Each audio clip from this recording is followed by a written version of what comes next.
Hello, my name is Arthur Mackeown, and I'm a short story writer. I would like to read one of my stories to you, and the name of the story is Treasure. Bill was only 24, and he'd just been laid off. Downsizing, his boss called it. He was given the news just before he went home on Friday afternoon. On Saturday morning, he still hadn't plucked up enough courage to tell his wife Carol that he was out of a job. And then she beat him to the punch with little surprise of her own. "I'm pregnant," she said. "What?" he said irritably. "We can't afford a kid right now.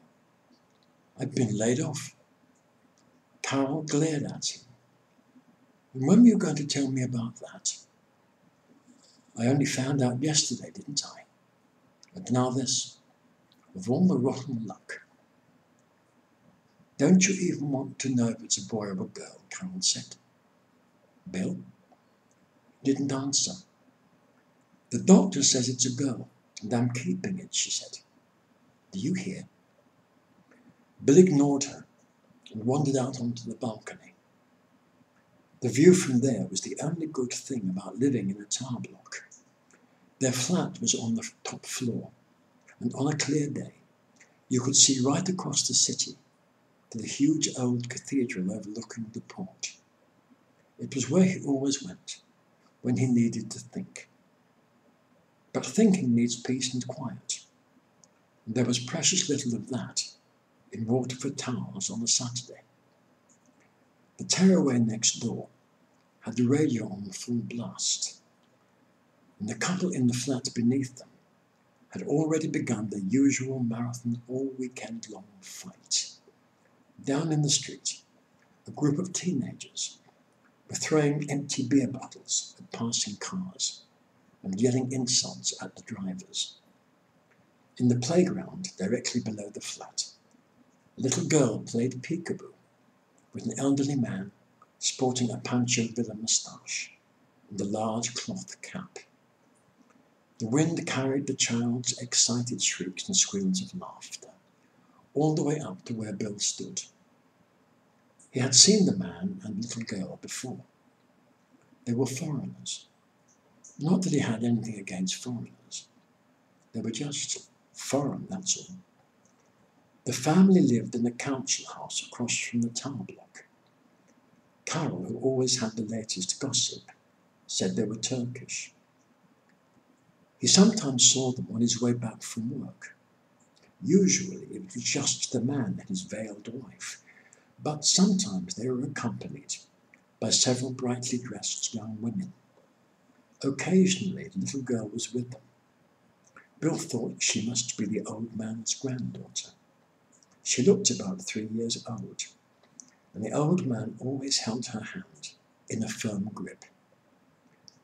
Whenever he saw Bill, he nodded politely to him without saying a word. "What you looking at?" asked Carol from behind him. "Them," he said. "That lot from across the road." "Well, never mind about them," she said briskly. "I forgot to buy chops for lunch. So why don't you make yourself useful and pop down the butcher's for me?" "Look," he said, "and don't stop at the pub on your way back either. The bins need emptying." "I just..." "Go," she snapped. So he went. As he exited the lift, he saw the man in the cap sitting on a bench, watching the toddler as she aimed ineffectual kicks at a rubber ball. The man nodded gravely to him, and Bill nodded back. Just as he reached the pavement, the little girl's foot finally connected with the ball, which flew up into the air and bounced off the back of his head. "Here, watch it," said Bill. The little girl burst into tears.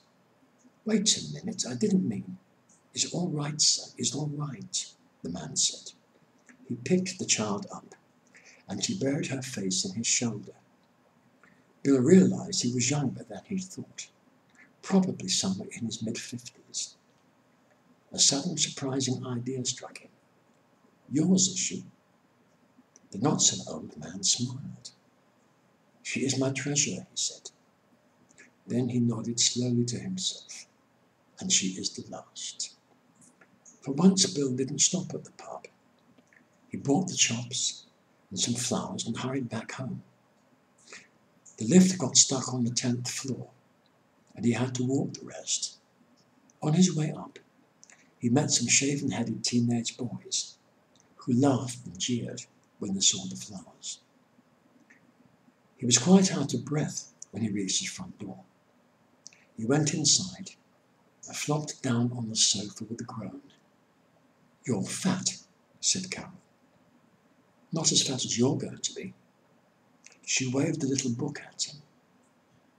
"If you're in such a good mood," she said, "you can help me with this." "What is it?" "Baby names. Got any ideas?" Bill didn't have to think for long. "Treasure," he said. "We'll call her Treasure." Well, that's the end of the story. Thank you for listening.